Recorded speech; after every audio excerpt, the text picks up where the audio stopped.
Hello everyone, কেমন আছো তোমরা সবাই? ভিডিও আসতে অনেক অনেক অনেক লেট হয়ে গেল। আসলে আমার শরীরটা প্রচণ্ড অসুস্থ ছিল। এখন হয়তো গলার আওয়াজে কিছুটা হলেও তোমরা বুঝতে পারবে।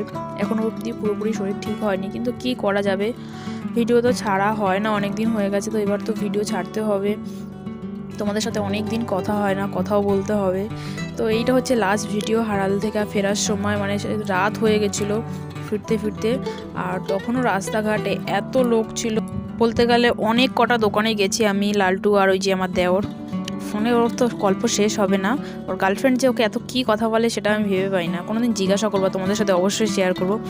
আর লাস্টে আমি আর দোকানে যাইনি, লালটুকে বলছি তুমিই যাও, আর তুমি কেন, আমি আর যেতে পারবো না, আমার আর ভালো লাগছে না এত দোকান ঘুরে ঘুরে। আর ভিডিও করতেও ইচ্ছা করছিল না, সেই জন্য আর রাস্তায় আর ভিডিও করিনি, একেবারে বাড়ি চলে এসেছিলাম। শুধু হারাল থেকে বেরোনোর সময় একটুখানি ভিডিও করেছি। তোমাদের সাথে নেক্সট বছর আবার হারালে গেলে আমি ভিডিও অবশ্যই শেয়ার করবে। দেখা হচ্ছে পরের ভিডিওতে। টাটা।